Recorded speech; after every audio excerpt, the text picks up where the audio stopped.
Hi, boys and girls. My name is Mrs. Karasek, and I have partnered once again with your teacher, your classroom teacher, and Ms. Mutaris to bring you the second unit of Social Global Studies. And so we're really excited to offer this opportunity for you to learn about the American Revolution in this situation asynchronously. And therefore, this will support your learning, even in reading and writing. So I just wanted to introduce myself once again. You've probably heard my voice in some of your science lessons, as well as that first social studies global unit, and back for the second unit, and excited to work and be your partner for this unit. And when we think of a change maker, we think of someone who is supporting positive change throughout history. And we're going to start with the American Revolution. As we do, we're going to think about what really brought the American Revolution on, and then what are those events that were significant during that time. You, on the other hand, during reading and writing, will be researching some different texts and sources, videos, etc., to go deeper into a subtopic about the American Revolution. You'll also be writing an informational book during writing about the American Revolution. But the social global studies lessons that I've prepared for you will support your understanding of the time period in general. So what were people really struggling with, right? What was life like back during that colonial era? And then what were the different events and how did that impact the colonists up through the writing of the Declaration of Independence and even the end of the American Revolutionary War?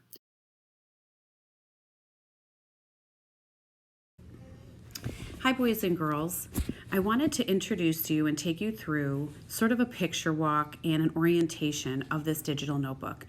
As digital learning students with our pandemic, you have become very familiar with these notebooks, so I don't think it will be all that different for you. However, considering it's a new topic, I wanted to take you through what this looks like. So your cover will always have this nice change image on it to remind you that that is the correct unit, or the correct digital notebook for this unit, that is. As you get started, I want to make sure you take a minute to watch this quick video at the bottom of this slide. I'm going to highlight it there. This will it's less than 4 minutes, but it will take you through how you also use the paper journal combined with this digital journal. Next, it is good to pay attention to the different front matter, which means the pages before your first session. So we're going to take a look at these compelling questions throughout this unit on change makers. So the first part of your unit will all be based on the question, what events lead to revolution? So we'll be specifically thinking about the American Revolution. However, know that there are many revolutions throughout time, but one that's close to our nation is the American Revolution, and so that's the one we're going to focus on. After we think about what leads to a revolution, we're going to shift our focus in the unit to ask ourselves, whose voices tell history? So whose voices are more louder, if you will, are heard more often, and why? And last, we'll wrap the unit up with, why do people decide to create change, right? What really provokes that within them? These are the same unit expectations you've had for both social studies and science so far this year. And you can see the bolded phrases that really kind of stand out to remind yourself of what you need to be doing, since all of this work is done asynchronously.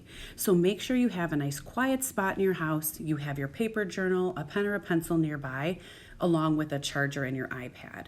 You'll want to make sure, as the bullets say, that you follow each lesson step by step, right? That you're watching those different instructions from the teacher, that's myself, but also what is your classroom teacher asking you to turn in? Be aware of that as well. Make sure that when you're either watching the videos or some of the videos that are lesson videos, and some videos in here are about reenactments of historical events. So make sure when you watch those videos, you're doing so with an alert and curious mind. Sometimes you need to pause a video, rewind, start it again, or watch it a second time to really understand what happened, and that's okay. Make sure that if and when you are reading different articles or off of some websites, that you're thinking of those nonfiction strategies. You want to read and just blow through one whole article at once. You want to be thinking about, can I stop and summarize, right? What is the important message being conveyed here? And then when you're writing on those think sheets, make sure that you take time to fill it out well enough that your teacher, A, can read it, but also that it's in depth and connected to the lesson. Last, the inquiry process will ask you to think about change makers in general. And so this is where you have a little bit of choice and voice in your own instruction. So take advantage of that and really have some fun and approach it with some great curiosity and energy. Something you'll want to make sure that you have logged in or just wait until the first lesson asks you to do so is the BrainPop login. So this is slide 7, and you'll want, actually it might be turning to slide 6, however. But just kind of skim and scan and look for this BrainPop image. Each of the school logins are mentioned here. It's just a generic login, not one specific to you. But there are many times where you'll be watching BrainPop videos throughout this unit, and you can always come back to this slide if the login is, presenting any trouble. It should just be that you log in once, and then that's it for the rest of the unit. Before lesson 1 begins, your teachers will be assigning these different unit introduction videos because we want to take some time to really think about what is a change maker, what does that term even mean, how does that relate to history, and is it a specific person or a more broad term for people even over time. So there are a couple of really quick videos on this slide, and then we dive into some BrainPop videos. Each time we change a compelling question, remember we had 3 of them, you'll see a nice page divider really bold in blue or green. In this case, it's blue and going to start us off with the idea of what events lead to a revolution. So as you continue to turn the pages, you'll see the resources that relate to that question. Sometimes there will be some background knowledge building slides. For example, these. Read the headers every time on each slide to really know what the purpose of these videos are. In this situation, it says these read alouds will support building your background knowledge. You'll hear your teachers even reading these books as well in your classroom. So some of these are then read aloud by myself. So this is this slide and this slide. So we have 3 texts. And we want to just think to ourselves, after we read a couple of texts on an event, how can we remember it? So at the bottom of this slide, you'll see this think bubble. So how can we remember the important dates from these read alouds? There is a Padlet that I will take you throughout the entire unit. Like after every session or every other session, there will be less than a 1-minute video where we will put in a new main event from the American Revolution era that led to that war. And you'll see it with this Padlet icon. So sometimes, like for example, if I were to tap off of that, at the top of this slide, it says watch this lesson.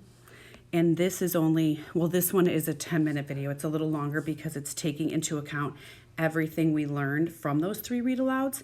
But as the unit progresses, these Padlet lessons are shorter and shorter because we'll have just read about one event, and then we'll go ahead and add that event to the Padlet. So pay attention to that as the unit goes on. That's sort of an extra bonus. Now let's take a look at what each session looks like. Again, this is probably familiar to you because you've seen this structure and setup in the first unit for social studies and in science. The compelling question is always listed at the top. And then we want to really zoom in and say, for this specific lesson, what are we going to be focusing on? So that's that supporting question. And an I can statement will be balancing that out to say, what do we expect you as students to be able to do by the end of this lesson? Below each of those questions and statements will always be the instructional video. So I've highlighted it there. You'll want to make sure that you're in present mode in the digital slide in order to play the video. Sometimes it asks you to grab your paper journal to follow along and add things on your paper journal think sheets as you watch the video. Remember that you can pause and rewind these videos in order to keep up with what you're writing on in your paper journal as well. So this is always that introduction slide for each lesson. It looks like this. Notice the green arrow at the bottom says go on. So that tells all of us that we aren't done with just these tasks for social studies today. I need to turn to the next page. This next page usually asks you to now do what was modeled in that demonstration video you just watched. So it'll always sort of prompt you to say, all right, now it's your turn. you're going to watch a video or you're going to read something and fill out that same thing sheet that I just did and give a little reminder of what we're asking for you to do. In this situation, it is watching a BrainPop video, so the resource is always listed below that. Again, make sure that you're both in present mode, but also have that login information handy in case it asks you to do that again. After you've completed the application part of the video or lesson, let me take you back to that slide, because if you notice, there's still a go on arrow at the bottom. The last type of slide you'll find with each session is called the formative checkpoint, which is a fancy phrase for basically an exit slip. When we think about each session, we're going to slowly build our understanding about that American Revolution, and we want to make sure we're pausing after each lesson to really think, what was it that I just learned about? And put that down in writing, because this can be a great reflection overall when you get to your inquiry part of your unit. So what this is asking you to do is it'll have the question at the top. In this case, let's see if I can highlight that right here. So what were the events that led to unrest between England and the colonies? And then it asks you to answer the question either in a list or sentences, but you'll always answer it in this gray box. What I've done each time is give you what's called a sentence starter. So you can just look at how the sentence begins and follow along with your Apple Crayon or typing, however your teacher wants you to fill these in. Some teachers may have taken a screenshot of this and put it in ClassKick, and you might be writing or typing it in ClassKick. So pay attention to what your teacher wants you to do. However, the intent is that you type or write your answer in this box here. So for example, the beginning of this answer goes like, the events that led, there's a typo there. Let's go ahead and fix that while we're together. The events that led to unrest or conflict between England, which is otherwise known as Britain, and the colonies were. So I could go ahead and keep typing. You'll notice that's just garbage type. However, you could type in here your answer. You could handwrite with your Apple Pen or your finger. But the thought of it is what did you just sort of absorb from this lesson? And you'll have that there. At the bottom of this slide, you'll notice the stop sign. And that takes you then through the entire session. You have 3 pages per session usually. That introduction page with the questions and video. The now it's your turn where you have a video to watch and a think sheet to fill out. And last, the exit slip where you'll summarize what you've learned for the day. That in a nutshell is how each session goes. You might find extra pages. For example, in session 3, there's a 4th slide in between those that I've just showed you. And sometimes it's just that we want to talk about important academic vocabulary, right? What are some new words that are being introduced? Or that Padlet. So once again, I'm going to show you that Padlet thing down here. That image will indicate that we're going to add whatever event we just discussed to that Padlet. Now, if you can see in this video screenshot, it's only 1 minute and 25 seconds. So this is a quick analysis of where does that new event fall in between the other events we've been watching. In general, that is the routine that you're going to take on when you go through these sessions. Please make sure that you're asking questions of your classroom teacher if anything should arise that's confusing or not playing. Sometimes links, as we know, can be problematic, but we've tried to think through all of those things in the beginning of it so that you don't have those errors. Make sure that you have a nice work area for yourself that contains your paper journal, a charger for your iPad that you're even maybe charging your Apple Crayon pen, and just keeping all of that handy so that when it's social studies time, you're ready to go. I hope you enjoy this unit as much as I have enjoyed preparing it for you.